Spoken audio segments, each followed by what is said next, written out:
नमस्कार मित्रांनो. आता अजून एक अँगल सांगतो तुम्हाला. Market cap divided by assets. Okay, 0.1 मग 10% ना काही बँका कोट होत आहेत, काही बँका 20% कोट होत आहेत. तर बँका एवढ्या कमी किमतीला का कोट होत आहेत? तर टिपिकली बँकांवरचा विश्वास लोकांचा उडाला आहे की काय, का एवढं डिस्काउंटेड काय आहे? त्यांचे ॲसेट्स आहेत म्हणजे त्याला व्हॅल्यू आहे ना. सगळेच काय ॲसेट्स त्यांचे, किंवा जे borrowing is also part of asset, right? Borrowing काय NPA होणार नाहीत ना. ठीक आहे, आय कॅन अंडरस्टँड की 10% मे बी त्यांचे NPA असू शकतात गोईंग फॉरवर्ड, कारण लोन्स इररिस्पॉन्सिबल दिले असतील काय बँकाने. तसं आता नाही आहे, पण तरीसुद्धा. पण आय डोंट अंडरस्टँड की साऊथ इंडियन बँक हा त्यांची ॲसेट व्हॅल्यू आहे 1.23 लाख करोड, आणि तो कोट कितीला होता? फक्त 7,000 कोटीला.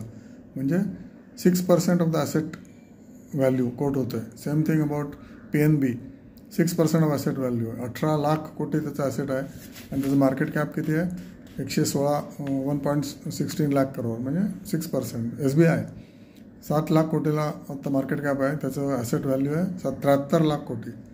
अनइमॅजिनेबल. ओके, त्या सगळ्या बँकांबद्दल सांगितलं. Okay, ICICI bank same category, may be little quoting at 0.4% of asset.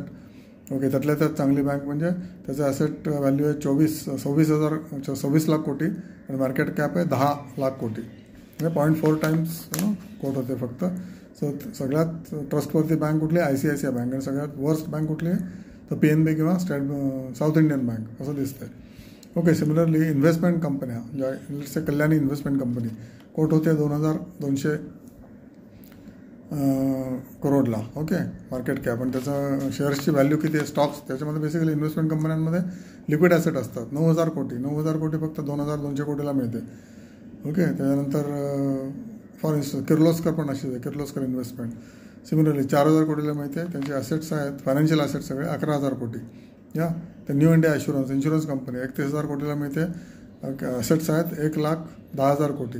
मी सुद्धा 0.3 मल्टिप्लायरने मिळते, म्हणजे 30%ला मिळते कंपनी.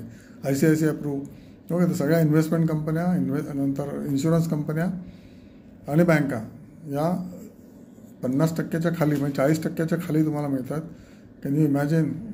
म्हणजे मार्केट किती क्रुएल असू शकतं, किंवा मार्केटचं थिंकिंग अँगल किती वेगळे असतात. माझा अँगल असा आहे, मार्केटचा अँगल टोटली डिफरंट आहे. मार्केटचा म्हणजे काय, जे मेन प्लेयर्स आहेत की ज्यांना बँकातले इंटरनल्स माहिती आहेत, ओके, किंवा जरुरीपेक्षा जास्त माहिती आहेत, त्याच्यामुळे ते लोक बँका घेत नाही आहेत. आणि डिमांड सप्लायप्रमाणे बँकांच्या मार्केट व्हॅल्यूज म्हणजे स्टॉक प्रायसेस डिप्रेस्ड आहेत. फॉर एव्हर डिप्रेस्ड असल्यासारखंच दिसतं हे चित्र.